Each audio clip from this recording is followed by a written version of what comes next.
why do I like feet? Oh, yeah. I need this answer. Big time foot fetish guy. Big time. I don't fuck them. Okay, don't make That caveats. we know of. Yeah. So there are two reasons. Okay. Left foot, right foot. That's all you need to know. There are two reasons. Okay, so there's true fetish, okay? And in the clinical sense, a fetish is something that somebody actually requires in order to get aroused, okay? So fetish can be like, people talk about fetish light or people talk about, but then there are true fetishes where people actually require feet or, okay, let's think about the extreme fetishes, right? Okay. And so this is the dark side of this, right? Okay. So let's think, like, let's put feet there, but it doesn't have to be dark. But then you could think like feces, dead bodies, right? Bestiality. This is dark stuff. Exactly. It's an immediate. So we have a circuit. We have circuits in our brain that immediately give us the reaction you just give. You put your head back. It's kind of like, get me away from that topic. He was Get me away. Going in. Yeah, he was I was excited. just knocking it back. Right. So our brain tends to put us into approach types, which we call appetitive, like smell in, the odor, taste, you want to get close to something, or aversive, right? Animals have this, humans have this. Okay. But if you think about the classic fetishes, all of those, feet historically had the potential to be sites of infection, right? Historically, not now, right? We wash our feet, we have socks, we have shoes. Dead bodies, obviously very infectious. What do we do with dead bodies? We preserve them when we get them into the ground, or we cremate them, depending on your leanings, whatever. But you try and not get infected by them. This has been known a long time. Things like feces are contagious, right? We know this, that it's putrid or vomit. These things are Can putrid, we just they're keep it at infectious. feet? I don't like being This is a grouped in harsh with- way to start off the discussion. I But just, you know. but if you think about it, all of these tend to evoke, for most people, an aversive response. You want to get away from it. Yeah. So there are people who have this appetitive approach to things that are very infectious.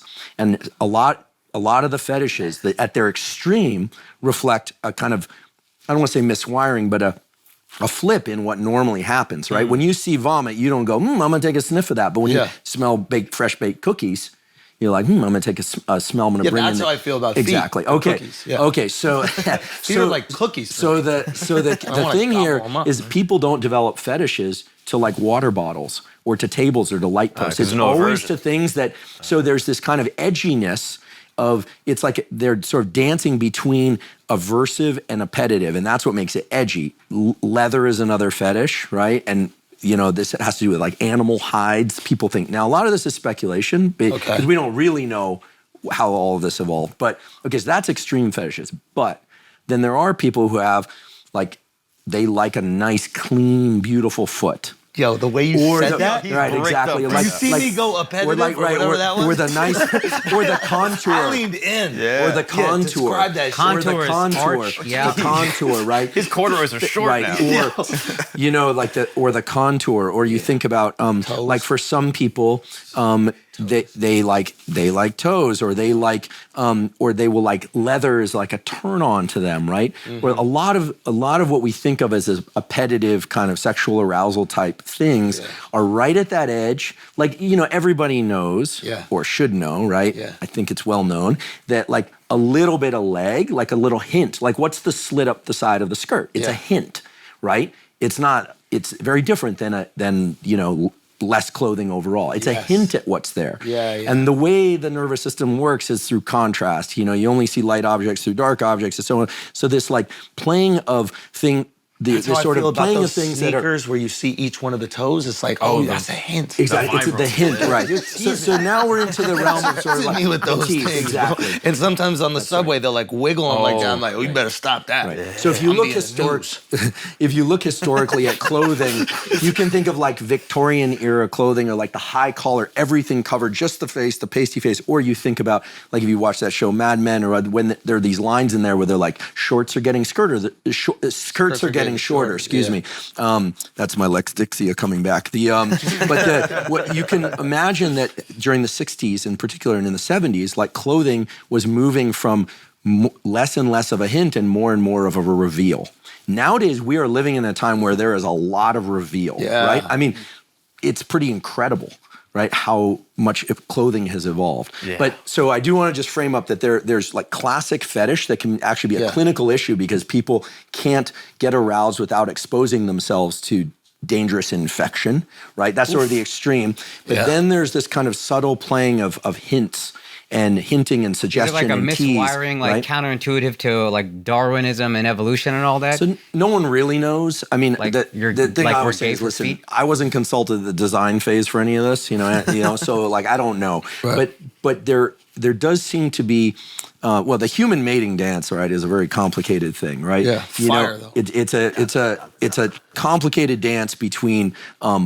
It's all about, obviously, it's about two things, really. It's about possibility and it's about negotiating power, right? And there's been a lot of beautiful writings about this that, when you, like, think about objectifying somebody, or let's say them objectifying you, right? When objectifying someone is you want them, right? You desire them, but you don't need them for anything. You don't need them to pay your rent. You don't need them for emotional support. You don't need to be held. You don't need any of that.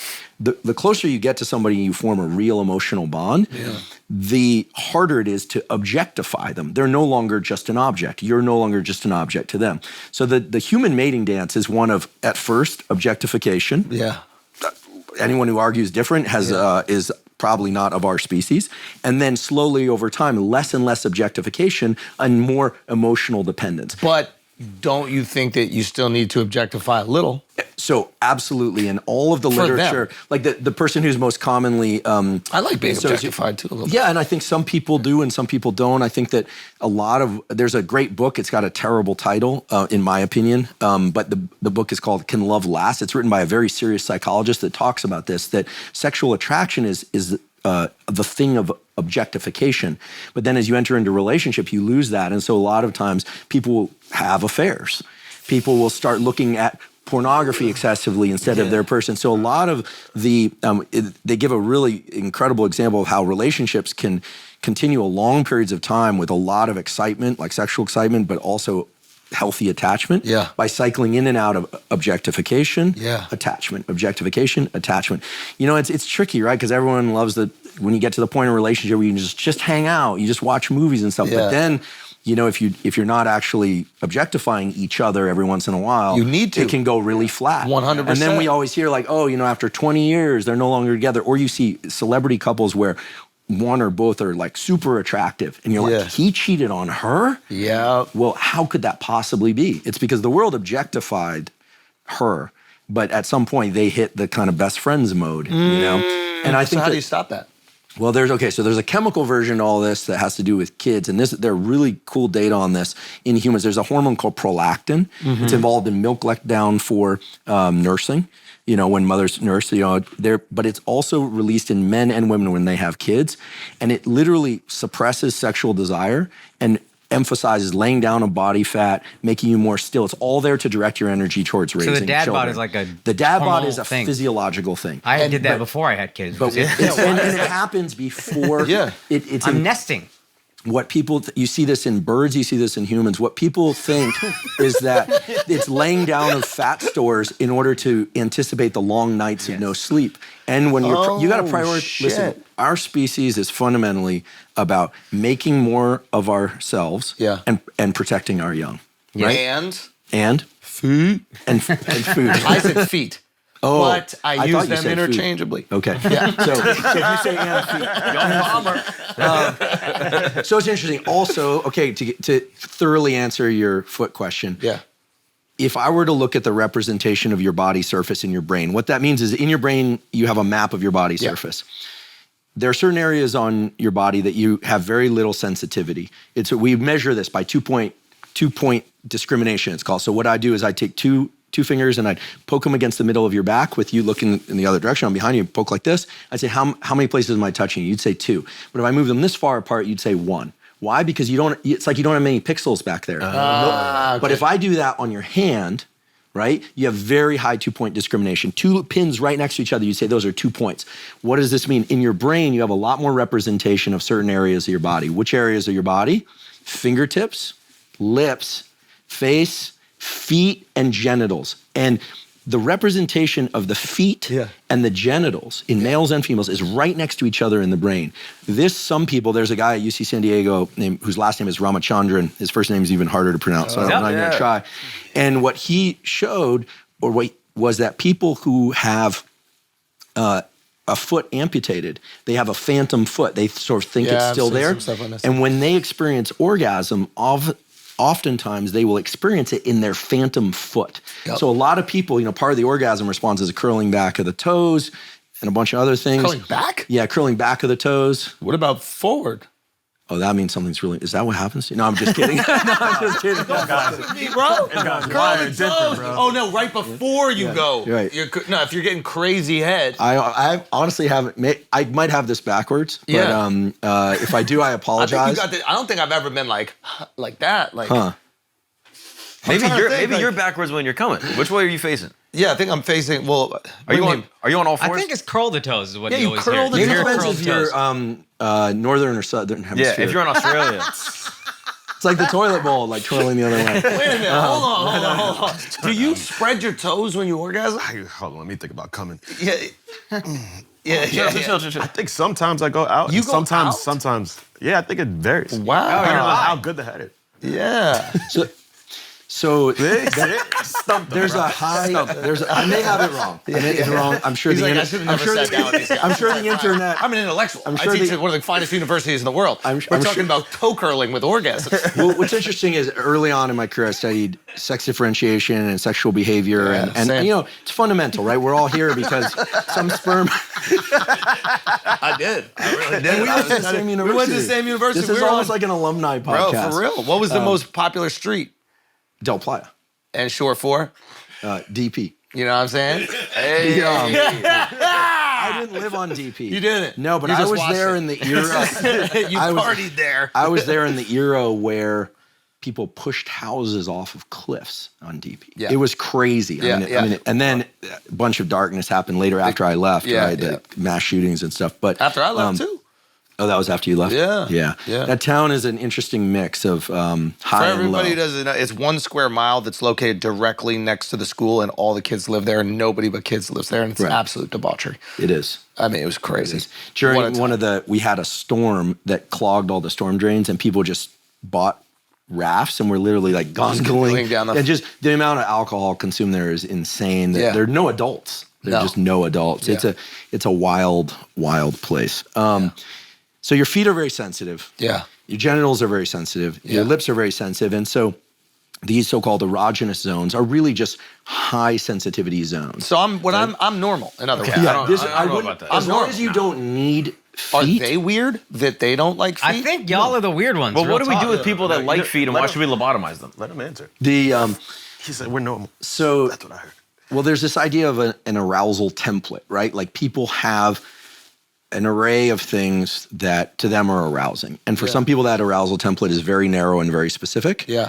And that can be problematic, right? That means they have to find somebody or situations where that works and only that works. Yeah. And there are safe ways that people can do that. Right now, they're like, I'm not on the apps because that's not my thing, but I research this a lot through other people. Like there are now apps like that app. The newest one is this app Field, right? Field is very much where people can be extremely specific about what they want. In fact, there are people now going on the internet who are only interested in sexting, for instance. People who are like, people who want a relationship only to sex. Sexting's fire. Or only I texted my wife last week and she called me. She was like, "Did you mean to send me that?" Was this where you were both at home? No, I was like trying to be like cute and stuff, and she was like, "Wait, what the fuck is going on?" Like I think she thought I was cheating or something like that. She's like, "Why would you say that?" Did you get something to somebody else? You meant to send it to somebody else? Yeah, I did. Do you signal when you send those? I don't signal, but it was something like, "When are you gonna peg me again?" You know what I mean? No, I'm just He's a professional. Come on. That was another DM you got. Yeah, I learned from a friend who was in the securities community for a long time that any thought that isn't in your head is available for download, and so that's scary. It's out there. It's out there. It's out there. Yeah. Okay. So basically, there are fetishes of the strict like definition of fetish, and think infectious stuff, and that can be problematic. And then there are people have an arousal template, a bunch of things that they like. Yeah, right? just being the, it's like how narrow is your template? Yeah. And I think that most people would probably agree that having some range, some diversity of that template. You need to have some look, diversity. some people like sweet, soft sex. Some people like rougher sex. Some people like an array of that. Yeah. Some people are, and this is discussed in certain communities more than others, but some people are like pure dominant, pure submissive. Some people are what they call switch, right? There's this whole landscape. Yeah. And that's because a lot of the psychologists and the Freudian types really appreciated, and we understand a little bit from biology, is that there's also a power negotiation in any kind of interaction, like a sexual interaction, right? Because both people are making themselves very vulnerable. If you look at two dogs when they meet, let's just take animals, two dogs when they meet, what do? They sniff each other's genitals, and the more submissive one rolls back, opens their legs, and is like making their reproductive potential vulnerable to the other one, biting it off. And in the animal kingdom, a lot of animals hurt other animals, not by killing them. Yeah. They literally try and rip their testicles out. I'm laughing because when I'm having sex, the first thing I do is roll on my back. So Bite off these genitals. now wait, so it's interesting because My go-to move. all the discussions around consent, all right, they're very valid nowadays, because what we're really talking about is that there is inevitably a power negotiation. If I'm on my back, it's always consensual. Yeah. Right? Think about it. If I'm on my back, it's always consensual, right? If I'm on the bed like this, You waiting, can't argue the logic. Well, it might not be consensual. So for there you. is a phenomenon. Yeah. There is a What can I phenomenon even do? called topping Little popcorn? from the bottom. topping from the Topping bottom. from the bottom. That's that. Now you're speaking my fucking language, my boy. I'm on. That's me. Bottom top. I'm on bottom top, bro. So I'm not a sex therapist, nor am I. Yeah, but you if you look at the speaking to me right now. So I look at everything through the lens of neuroscience, and so what we're really talking about is there's a brain area called the hypothalamus, which has a mix of neurons. Some of them to stimulate mating behavior, some to stimulate violent behavior. Whoa. Some to stimulate eating, and some to stimulate suppression of appetite. Yep. Some people merge food and sex in their mind, right? They think chocolate, and it could be because they learned, maybe it was some, Valentine's Day.